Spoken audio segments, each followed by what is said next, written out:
the strange Dr. Weird.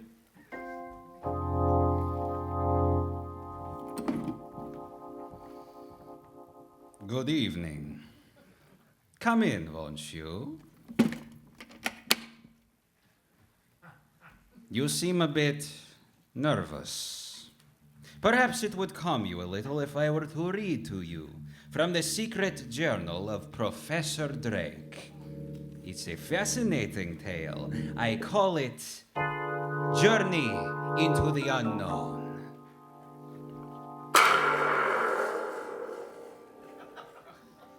There are some extremely interesting entries in Professor Drake's journal, particularly those beginning with the entry made October 1st, which reads, "Today, my son Paul has reached the final stages in the preparation of his serum number 17 after 2 years of intensive work and 16 failures. He believes that he's at last succeeded."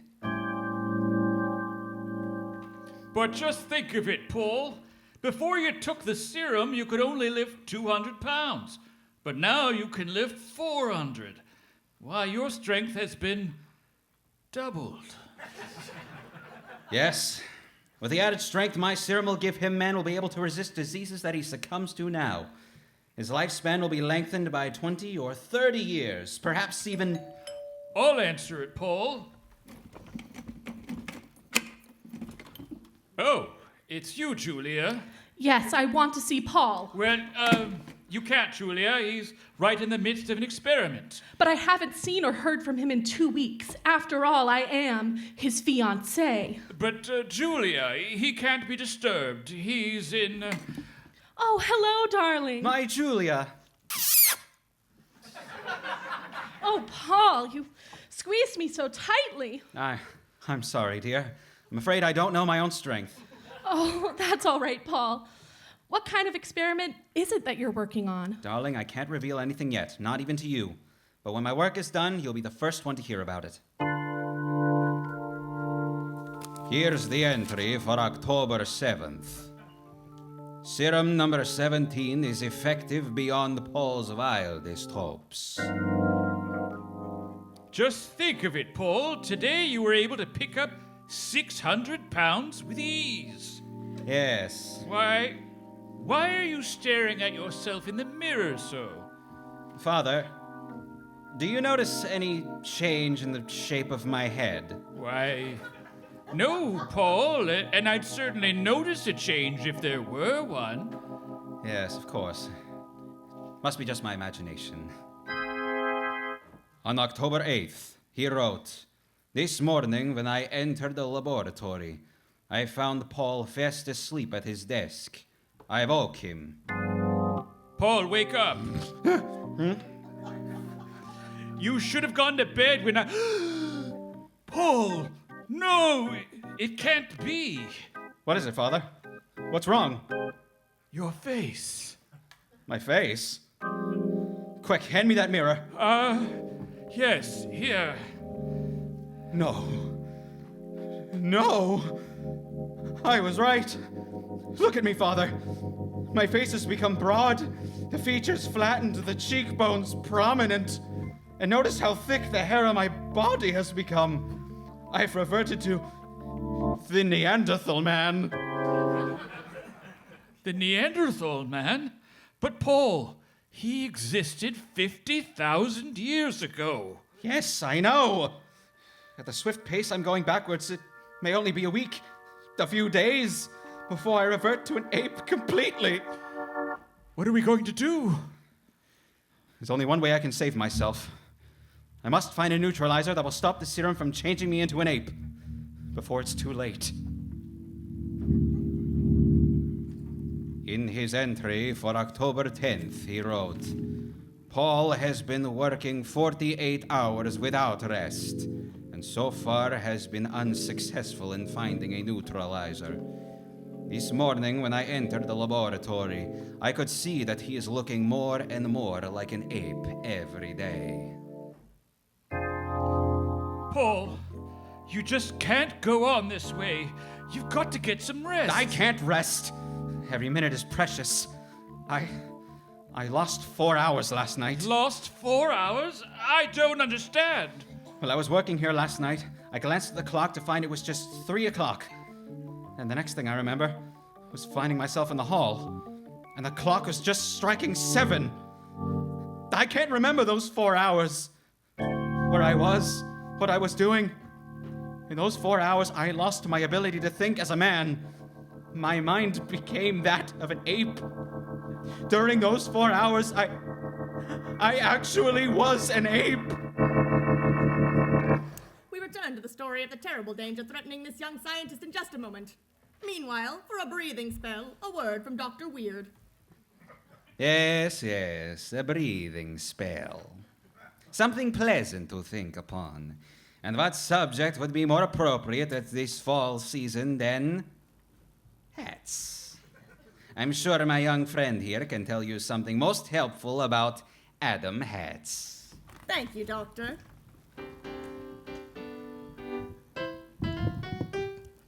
Nowhere in America can you find a better buy. Try on an Adam hat.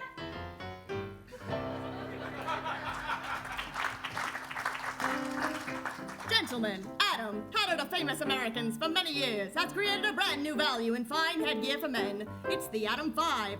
Nowhere in America can you find a better buy.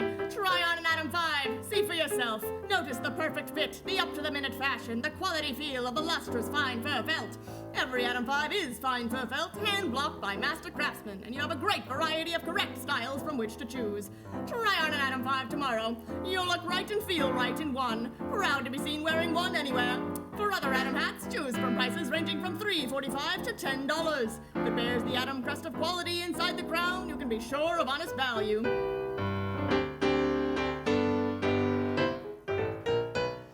Nowhere in America can you find a better buy. Try on an Adam hat.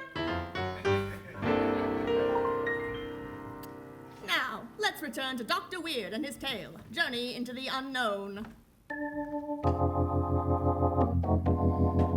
The entry for October 11th in Professor Drake's journal reads as follows. The changes in Paul's appearance continue. His body is now completely covered with a heavy growth of hair, and his skin is rapidly turning to a deep brown and becoming coarse and calloused. His arms have lengthened almost 5 inches, and he walks more and more in a stooped manner, with hands almost touching the floor. As yet, no change in voice has been noted. On October 12th, he wrote, "Last night, Paul suddenly dropped a test tube and snarled at me. In that moment, he was completely an ape." The entry for October 13th reads, "Last night, when I came into the laboratory, I found a window open and Paul gone. I immediately rushed out into the night to find him. A few blocks away in the university campus, I saw police gathered around the body of a girl who had just been murdered. Every bone in her body had been crushed. A few hours later, Paul returned to this house. He could recall nothing of what had happened or where he'd been. To prevent another accident from occurring, today I had steel bars placed over Paul's bedroom windows."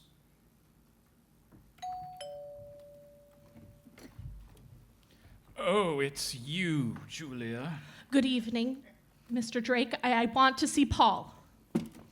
Now, I'm sorry, Julia, but Paul can't be disturbed. He's asleep in his room. You've been putting me off for days, but this time I'm going to see him. Julia, come back. You can't see him now. The light switch. Oh, here it is. Julia, you shouldn't have... Why, he isn't here. His room's empty. He isn't here. Why were those bars put over Paul's window? It's all a part of the experiment, Julia. Why this window over here? It's as though someone bent the bars apart to escape. But no man could have bent bars as strong as these. That ape! What ape, Julia? The one that the police believed crushed that poor girl to death last night. Now, really, Julia, do you think for a moment that... You were using an ape in the experiment.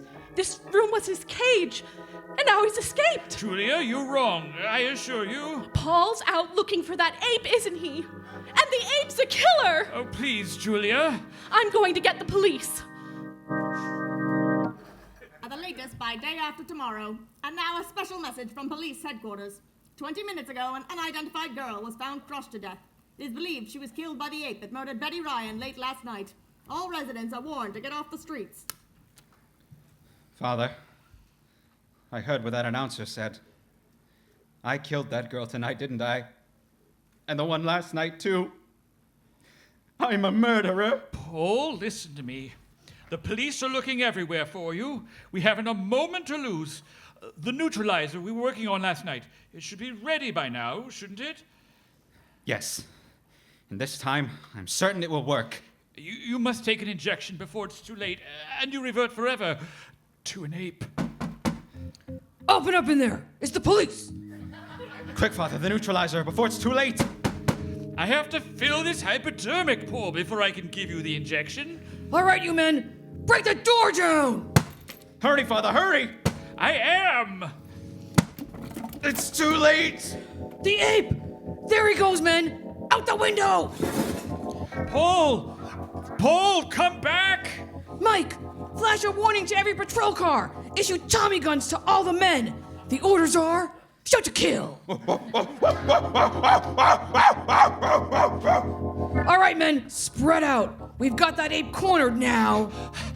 Please, Chief, you've got to listen to me. If you only let me inject this neutralizer into him, then there won't be any need for all of this. Oh, don't listen to him, Chief. That ape's a killer. Yeah, we're gonna put an end to that ape once and for all. No, you can't. You don't understand. It isn't an ape. It's my son, Professor Drake. Your son? I know an ape when I see one. Yes, I know, but it's my son changed into an ape. This neutralizer will bring him back to normal. You must be crazy. Okay, Mike, let him have it. No, I won't let you. I'm coming, Paul, I'm coming. Mr. Drake, come back. Come back, do you hear me? Hold your fire, Mike. Here I am, Paul. Paul, it's father. I have the neutralizer. Come away from the ape, Mr. Drake. Paul, I have the injection. Here, give me your arm. Paul, no, don't. Oh, he's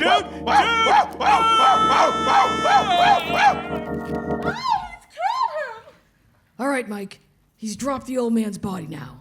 Let him have it.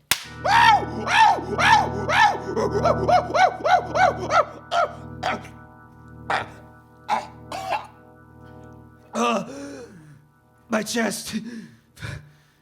Father? Where am I? What's happened?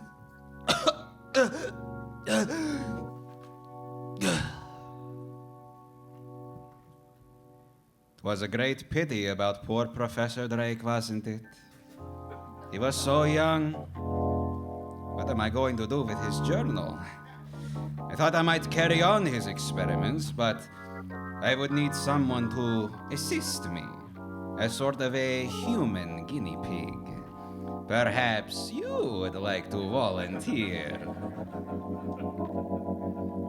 Oh, you have to go. Too bad. Perhaps you'll drop in on me again soon. I'm always home. Just look for the house on the other side of the cemetery. The house of Dr. Weird.